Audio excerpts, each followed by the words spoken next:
Hello everyone, welcome back. Once there was a donkey named Bruno. He lived in a small village. ஒரு காலத்தில் Bruno என்ற கழுதை ஒன்று இருந்தது. அது ஒரு சிறிய கிராமத்தில் வாழ்ந்தது. Every day, Bruno carried bags of vegetables from the farm to the market.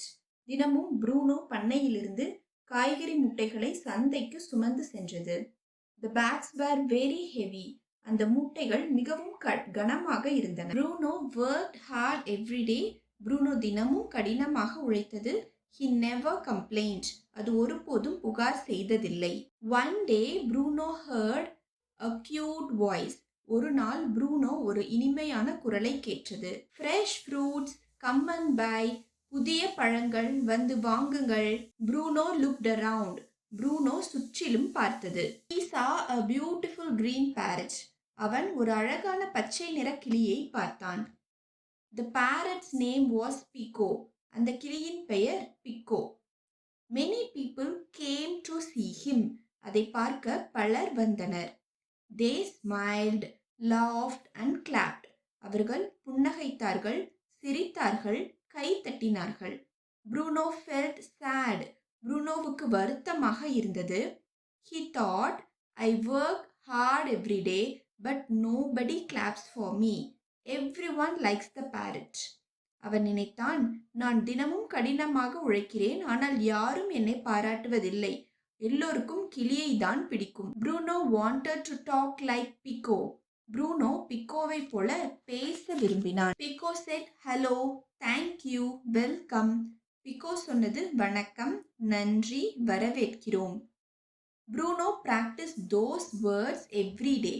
Bruno அந்த வார்த்தைகளை தினமும் பயிற்சி. After many days, Bruno could say hello. பல நாட்களுக்கு பிறகு ப்ரூனோவால் சொல்ல முடிந்தது hello. Some children heard him. சில குழந்தைகள் அவன் பேசுவதை கேட்டனர். A talking donkey, they shouted. பேசும் கழுதை என்று அவர்கள் கத்தினார்கள். Soon many people came to see Bruno. விரைவில் ப்ரூனோவை பார்க்க பலர் வந்தனர். Bruno was very happy. Bruno மிகவும் மகிழ்ச்சியடைந்தான். One night Bruno was sleeping near the market. ஒரு நாள் இரவு ப்ரூனோ சந்தைக்கு அருகில் உறங்கிக் கொண்டிருந்தான். Thief came quietly. ஒரு திருடன் சத்தமின்றி வந்தான். Bruno saw him. He wanted to speak. He wanted to say stop. But he was scared. அவன் பேச விரும்பினான், அவன் சொல்ல விரும்பினான், நிறுத்து, ஆனால் அவன் பயந்தான். Suddenly, he ha, he ha, he ha. திடீரென்று he ha, he ha, he ha. Bruno shouted very loudly. The sound woke up everyone in the village. அந்த சத்தம் கிராமத்தில் இருந்த அனைவரையும் எழுப்பியது. The shopkeeper came outside. கடைக்காரர் வெளியே வந்தார். The thief got scared. He dropped the fruits and ran away. திருடன் பயந்து போனான். அவன் பழங்களை கீழே போட்டுவிட்டு ஓடிவிட்டான். Everyone thanked Bruno. அனைவரும் ப்ரூனோவுக்கு நன்றி சொன்னார்கள். Bruno smiled. ப்ரூனோ புன்னகைத்தான். I did not plan to shout, he said. It happened by itself.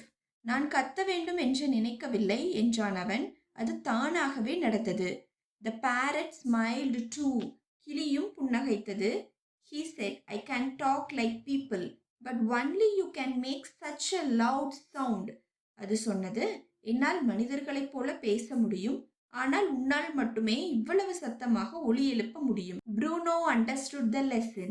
Bruno அந்த பாடத்தை புரிந்து கொண்டான். He stopped comparing himself with others. அவன் தன்னை மற்றவர்களுடன் ஒப்பிடுவதை நிறுத்தினான். He was happy with his own gift. அவன் தனது திறமையை கண்டு மகிழ்ச்சியடைந்தான்.